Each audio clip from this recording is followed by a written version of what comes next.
രാവിലെ മുതലേ എല്ലാ കണ്ണുകളും ടി വിയുടെ മുന്നിലായിരിക്കും തന്നെയല്ലേ. ഞങ്ങൾ പതിവ് തെറ്റിച്ചില്ല, ജനലൊക്കെ തുറന്നിട്ട് ടി വിയുടെ മുന്നിലോട്ടിരിക്കാൻ പോവുകയാണ്.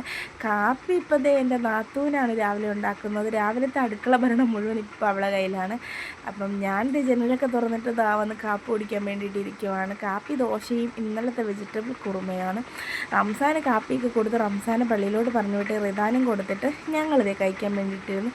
ഞങ്ങൾ കാപ്പി കഴിക്കുന്നുണ്ടെങ്കിലും ഞങ്ങളെ കണ്ണ് മുഴുവൻ ടി വിയിലോട്ട് തന്നെയാണ്. ഓരോ കഥകളൊക്കെ പറഞ്ഞ് ഞങ്ങൾ കാപ്പിയൊക്കെ കുടിച്ചു.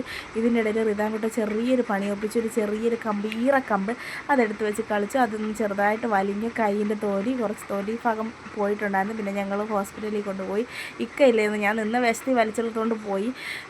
പിന്നെ ഇക്കയുടെ അണ്ണനും അവിടെ വന്നു, ഡ്രസ്സൊക്കെ ചെയ്ത് നമ്മളിതേ തിരിച്ച് വന്നു. പിന്നെ ആളിനെ ഉറക്കക്ഷീണോണ്ട് ഞാൻ ഉറക്കിയപ്പോഴത്തേക്കും അവനെ കാണാൻ അവൻ്റെ താത്തച്ചിയൊക്കെ വന്നു. എൻ്റെ റിദാൻകുട്ടൻ എന്ന് പറഞ്ഞാൽ ആ പിള്ളേർക്ക് ഉയിരാണ്. അങ്ങനെ അവർ വന്നിരുന്ന് കണ്ടിട്ട് പോയ ശേഷം ഞാൻ നേരെ അടുക്കളയിലോട്ട് ഇറങ്ങിയിട്ടുണ്ടായിരുന്നു.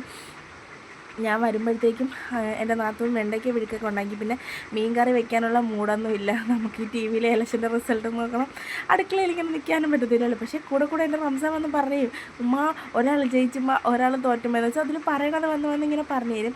അപ്പോൾ പെട്ടെന്ന് തന്നെ കുറച്ച് മീനെടുത്തു വൃത്തിയാക്കിയിട്ട് വറുക്കാമെന്ന് വിചാരിച്ചു. അപ്പം കുറച്ച് മീനെടുത്ത് ഫ്രിഡ്ജിലും വെച്ച് കുറച്ച് മീൻ അരപ്പൊക്കെ പുരട്ടി വറുക്കാൻ വേണ്ടി എടുത്ത് വെച്ചിട്ട് പിന്നെ കറി എന്തെങ്കിലും വേണമല്ലോ. ഓൾറെഡി അവൾ വെണ്ടയ്ക്ക വിഴുക്കുണ്ടാക്കി, പക്ഷേ അത് മാത്രം പോരത്തില്ലല്ലോ, എന്തെങ്കിലും വേണമല്ലോ.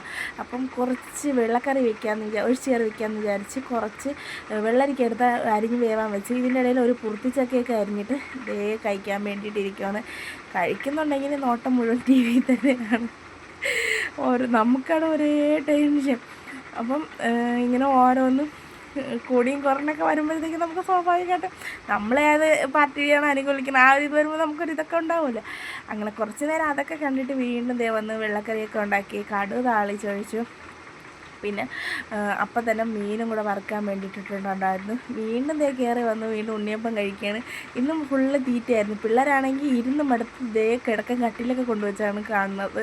പിന്നെ ഞാൻ ഓടിപ്പോയി കുളിച്ചിട്ട് തിരിച്ചു വന്നത് ചോറ് കഴിക്കാൻ വേണ്ടിയിട്ടിരുന്നു. ഇന്ന് ഫുള്ള് തീറ്റയും കുടിയും ജോലിയൊക്കെ ഉണ്ടെങ്കിലും എപ്പോഴും കണ്ണ് മൊത്തം ടി വിയിലായിരുന്നു. അങ്ങനെ നീണ്ട 10 വർഷങ്ങൾക്ക് ശേഷം കോൺഗ്രസ് വീണ്ടും ഭരണം തിരിച്ചു പിടിച്ചിരിക്കുകയാണ്. പിന്നെ നേരെ എന്നെ കണ്ട് തമിഴ്നാട്ടിലായിരുന്നു, വിജയും ജയിച്ചിട്ടുണ്ട്. പിന്നെ എന്തോ ആഹ്ലാദിപ്പിൻ അർമാദിപ്പിൻ, പിന്നെ ഒരു ഷേക്കൊക്കെ കുടിച്ച് ആഹ്ലാദിക്കണം. 10 വീഡിയോ ഇഷ്ടപ്പെട്ട ലൈക്ക് ചെയ്യണം.